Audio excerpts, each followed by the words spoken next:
Hello and welcome to the Journal. I'm Steve Kendall. Events over the past few weeks and even the past few months have altered the way that we look at the way our nation governs itself and the way our elected officials conduct themselves and represent us. Here to talk about what has happened and what may happen in the future as we move through this rather unique time in politics in America is a professor of political science at Bowling Green State University, Dr. Melissa K. Miller. And Dr. Miller, welcome to the Journal once again. Thank you for being here. Thanks for having me, Steve. Yeah, let's talk about how we got to the point, and again, with the understanding as we record this program, it's Monday, January 11th, so things may have transpired between the time that we're talking now and the time that this airs on WBGU-PBS. So go back to how we got to this point and maybe start to see how we ended up here on January 11th with the situation we have with regard to our elections and our national governance, quite frankly. You know what, Steve, I'd almost go back before the election. On the campaign trail, President Trump told his supporters over and over that if he lost the election, it would be because the election was rigged. So he really planted that seed of doubt among his supporters that should he lose the election, it could only be because of widespread fraud, that the election was stolen, and so forth. And that message continued before, during, and after the election, even after the networks had declared Joe Biden the winner of the election, in, frankly, an electoral college vote that identically mirrored that President Trump had received 4 years ago. The president didn't let go of his charges that the election had been rigged. A key part of that was to complain that there were a number of states that, due to the pandemic, they altered, going through their processes at the state level, which they are allowed to do because our Constitution allows the states to administer federal elections. So they get to decide whether mail-in ballots will be allowed, whether you have to have a certain cutoff in order to register to vote, etc. And so states, in response to the pandemic, had made some changes to make it easier for people to vote safely during a global pandemic. He complained vociferously about those changes, and his supporters, of course, they believe him. We've seen that, for 4 years. These are very, very loyal supporters of the president. He, I should say, is their real source of what they see to be the truth. He didn't concede, and in fact, it wasn't until just a few days ago that he admitted that he will be leaving office. But this was after the violence that erupted on January 6th, the day that the House and Senate met in joint session to open the electoral college votes, count them, and verify them. So that's a somewhat meandering answer to your question. I think we got to the point where thousands of Trump supporters came to the Capitol as kind of a last-ditch effort to try to overturn the election results because they simply did not believe that Joe Biden could possibly have won. Okay. And that was the result, I believe, of weeks, months of messaging from the Trump campaign that there was no way that he could lose. So these deeply disappointed supporters convened near the White House, heard speeches from the president, from the president's children, Eric and Don Jr., from his lawyer, Rudy Giuliani, who encouraged them to engage in trial by combat. Right. And the president said, let's march to the Capitol, I'll go with you, which he didn't end up doing. But they appear to have been incited, that's the charge of the Democrats, to march to the Capitol, where they stormed the building. And so now we find ourselves in a situation on the morning of January 11th where the House is minutes away from introducing an article of impeachment charging the president with inciting an insurrection. Right. And along the way, too, and one of the other parts of that, I guess, too, is the fact that the president believed that the vice president was going to somehow intervene in the electoral college counting in the Senate and the House and either stop that process or throw out the states that President Trump believed had not voted legally in his mind and in the minds of of 74 million people apparently. And that was another apparent trigger too, that when they found out that Mike Pence was not going to intervene in his role as sitting as the president of the Senate, that seemed to add another layer of disappointment and anger, I guess you'd have to say, given what we saw on January 6th. So because I know there were a lot of promises, it seems, made that this isn't going to stand, this is going to get overturned, and we'll make sure that that happens. Well, when it didn't, as you said, things got out of hand because people were convinced there was going to be a different outcome. That's right. I think Trump supporters were really kind of led down a primrose path that the election results could change, whether it came to the certification at the individual state levels, the recounts, the lawsuits. I believe there were around 60 lawsuits, only one or two of which was successful, but affected so few votes that there was no way that the one or two successful lawsuits could change the outcome of the election. And then finally, that the vice president himself, because he presides over the joint session of Congress every 4 years that certifies the Electoral College votes, this hope, this promise that Vice President Mike Pence should be able to change the outcome. What happened was that at 12:45 on January 6th, around about 12:45, Vice President Pence released a very clear statement explaining that his role did not enable him to do anything beyond presiding over the joint session. And indeed, Vice President Pence was correct about that. The Constitution does spell out a role for the vice president during that quadrennial joint session of Congress when the Electoral College votes are opened, read, and verified and certified by Congress.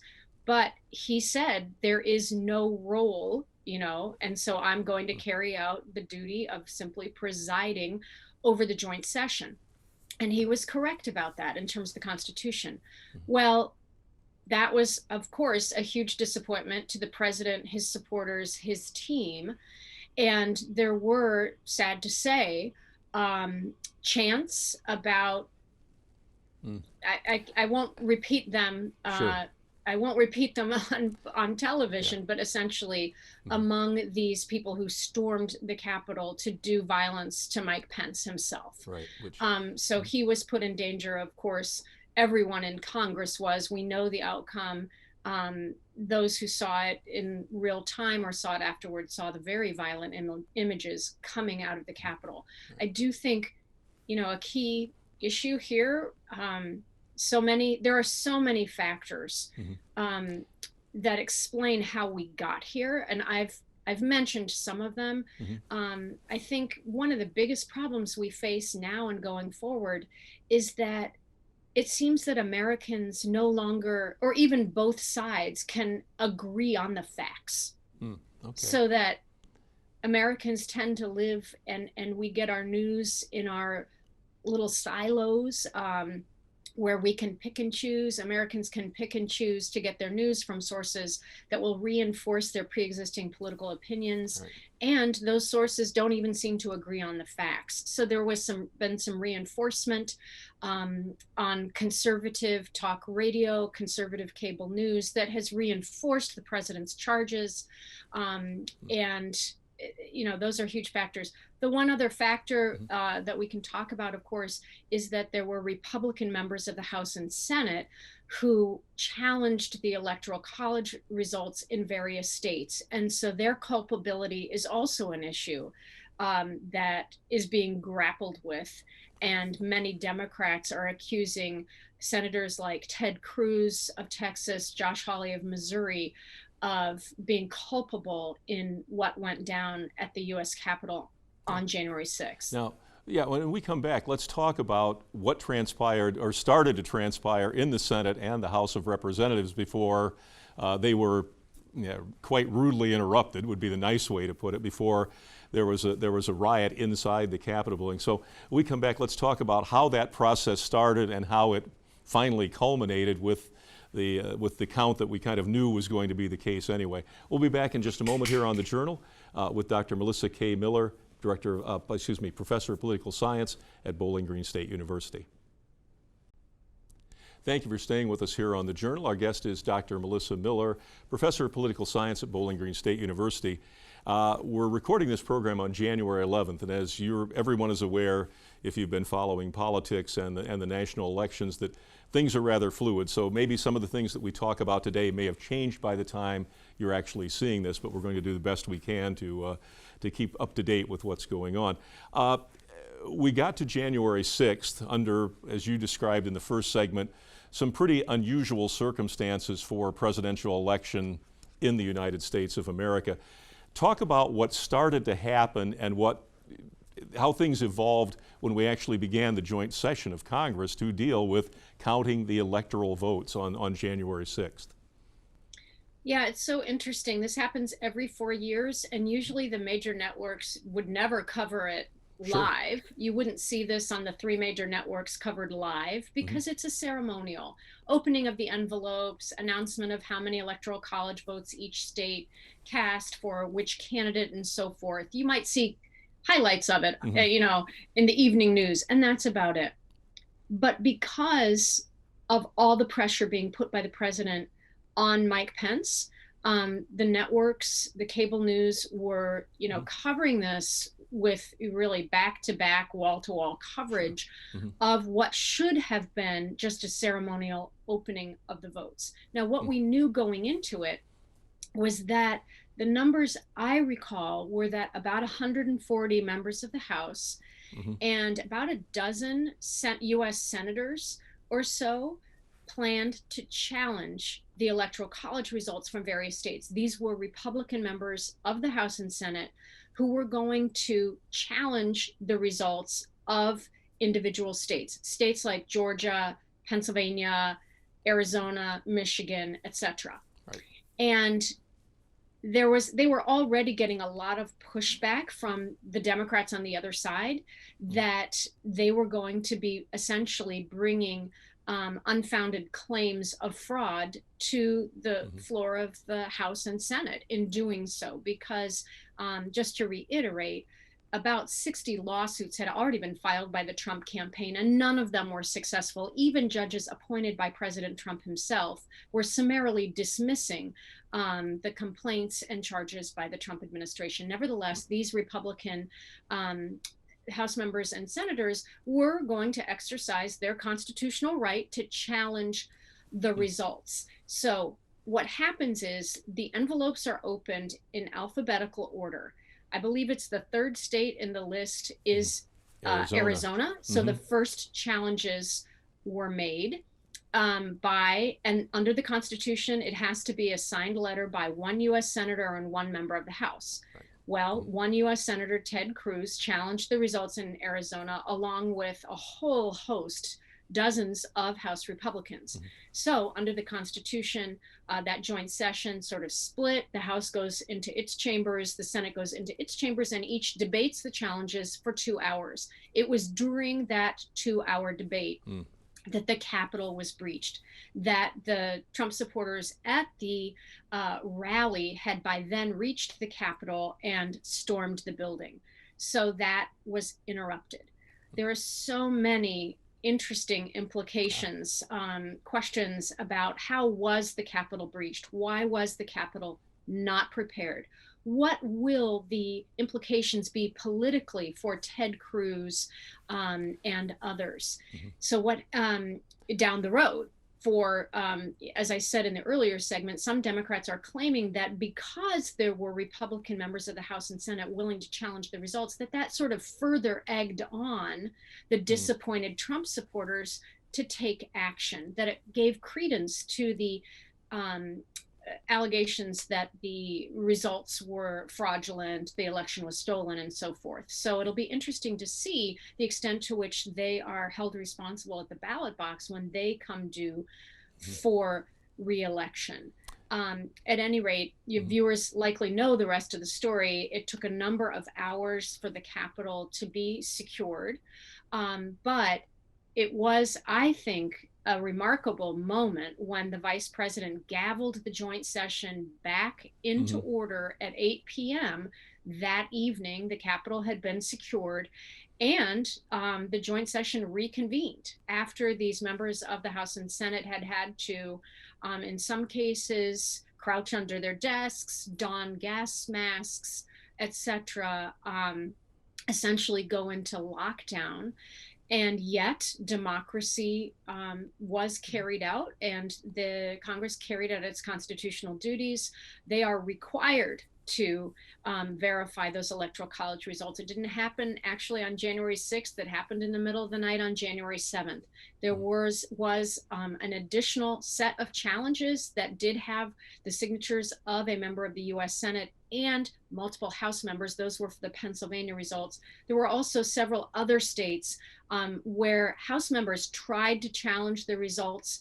For instance, Michigan was one of those states, but there was not a U.S. senator who signed on. So there were only 2 official challenges that led the joint session to break into these 2-hour debates.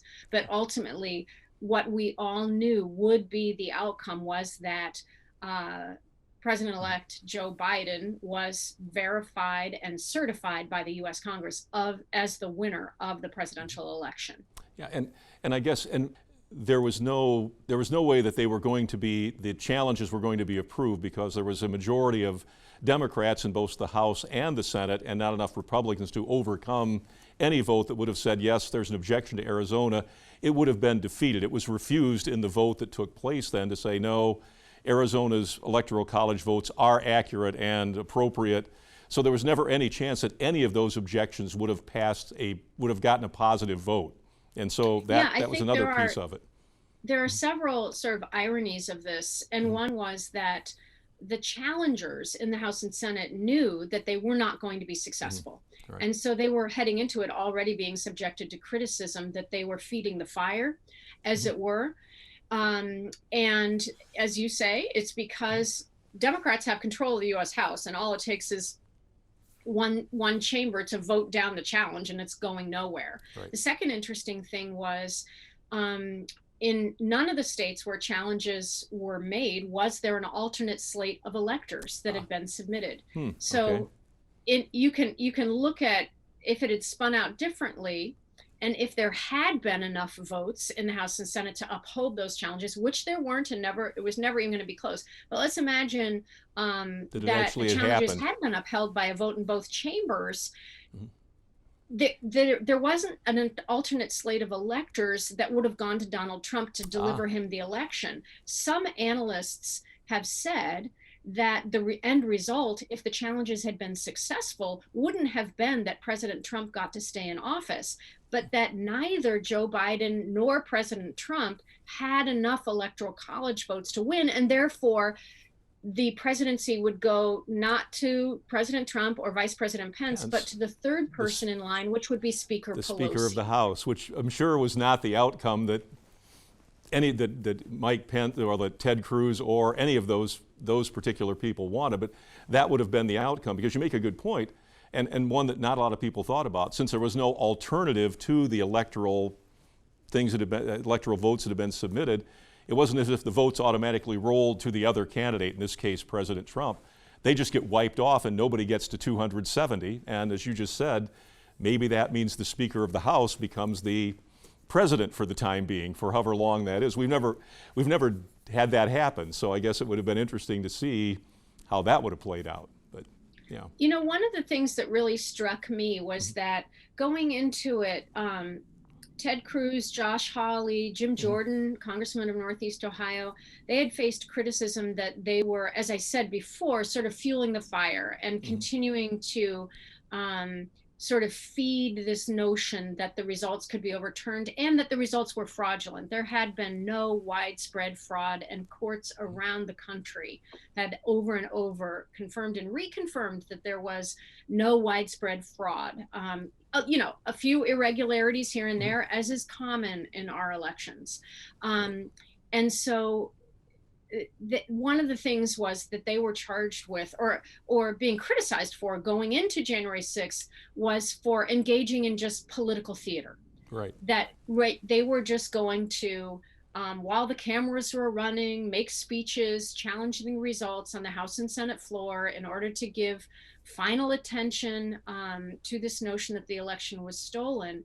And what happened was that that political theater became very, very real Right. very quickly when the Capitol was breached. Yeah. So it was a bizarre day of, starting with lots of political theater and, Which, turning to violence by people who really believed that the challenges were real, that Vice President Mike Pence could constitutionally overturn the result, which he could not under the Constitution, and he himself agreed he could not. And then democracy resuming in the evening and the overnight hours.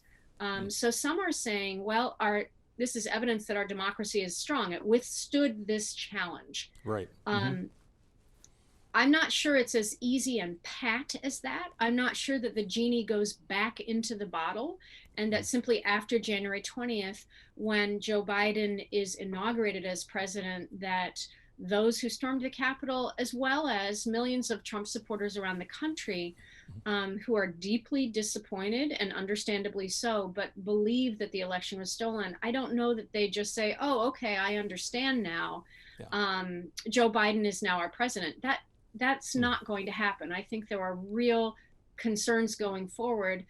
Joe Biden has for months said and ran on this platform of unifying the country. I think he has an even tougher challenge ahead of him than expected. Now, when we come back, let's talk about the fact that how this affects both the political parties and here at the state level, someone like Mike DeWine, who has walked a fine line along, as a lot of politicians have, with this president and with this election. So we come back, let's talk about how this affects, as you kind of said, how it affects the broader picture, but the two parties themselves are split in a lot of ways on what happened as well. So we'll be back in just a moment here on The Journal on WBGU PBS. Thank you for staying with us here on The Journal. Just to let you know, a reminder that we're recording this on Monday, January 11th, and as everyone knows, the situation in Washington, D.C. in a lot of ways remains fluid, so maybe some of the things that we're going to be talking about over the next 5 or 6 minutes may have changed by the time you see this, but we're going to forge ahead under what we know on the morning of January 11th. Dr. Miller, one of the things that has come up, and even as we are recording this program is being discussed, is how Donald Trump will exit office, either as a president normally does of his own volition, walks out on the 19th or the 20th of January and then goes about being a private citizen or doing whatever ex-presidents do. But on the other hand, in the House, there is a discussion, and there has been a discussion of impeachment. There's also been discussion of the 25th Amendment, which allows the cabinet to remove the president before his term of office is up. So touch on those a little bit. And of course, then there's censure, which is a little less impactful, but still is a commentary on the way the legislature feels about the sitting president. So touch on those areas a little bit for what we know right now on January 11th.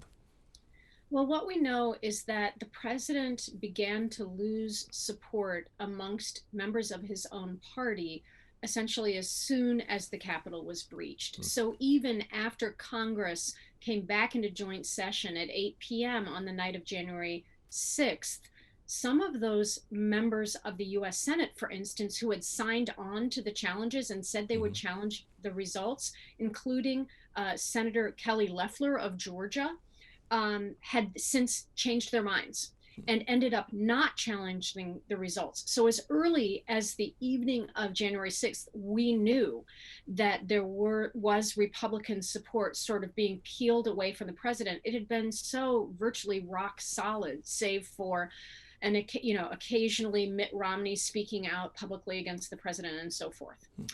So really, what's at the root of all of this is that Democrats are really insistent that the president has to be held accountable for what they see as his incitement of the violent mob that descended on the Capitol. But importantly, that there are now what appears to be a growing number of Republicans who also support holding the president to account. Now, there are several different ways, some of which you've mentioned, that this could play out. One is that the president could simply resign. And I think there are many Republicans who wish that is what would have happened. And that's what happened in Watergate. As a reminder that the President Nixon was not actually impeached, he got so much pressure from members of his own party that they would no longer support him that he simply resigned. The White House and the President have given no indication that he will step down. Another is the 25th Amendment. Under the Constitution, the Vice President and a majority of the cabinet can simply send a letter to the congressional leadership saying that the president is unable to fulfill his duties, and Mike Pence would serve out then the rest of the term. The vice president has been fielding calls and getting pressure to invoke the 25th Amendment, but as of this taping on Monday, January 11th, that has not happened. Meanwhile, the House Democrats were pushing for impeachment, and in fact, there were some members, while hunkered down in lockdown during the storming of the Capitol, drafted articles of impeachment. And it appears that what the House Democrats are going to do is basically say that if the vice president doesn't invoke the 25th Amendment within 24 hours, they will proceed with impeachment. And it looks like that impeachment will essentially be for incitement of insurrection. So these are 3 or 4 different options. None of them is ideal from a political perspective for the Democrats or the Republicans. And just very quickly, I'll say the Republicans, there's a famous saying in political science that members of Congress are, quote, single-minded seekers of re-election. And it's interesting to know, for an impeachment to be successful, there would have to be 17 members of the U.S. Senate who are Republicans that would join in convicting the president. That's a high number. I think it's as true today as it was before that Trump's support is very, very, very loyal and is key to the Republican Party. And so they face this question as to whether they should continue to side with the president and his supporters in order to secure their own reelection in the future. For the Democrats, one of the problems with impeaching the president is that the newly elected President Joe Biden then would have his first weeks, months of office being kind of swamped and overshadowed by an impeachment effort, and would make it very difficult for him to take the kind of action with Congress to address the coronavirus emergency, the economic emergency. So there's no really right, perfect, easy course for either the Democrats or the Republicans, who will no doubt be punished electorally by Trump's supporters if they support the impeachment effort. Okay, well, and we're going to have to leave it there for the time being, knowing that this is still unfolding and will continue to resonate, it appears, not just for months, but probably for years, what has happened over the past several months. So Dr. Melissa Miller, Professor of Political Science, Bowling Green State University, thank you for being here, and you can check us out at WBGU.org, and of course watch us every week here on the Journal on WBGU PBS. We will see you again next time.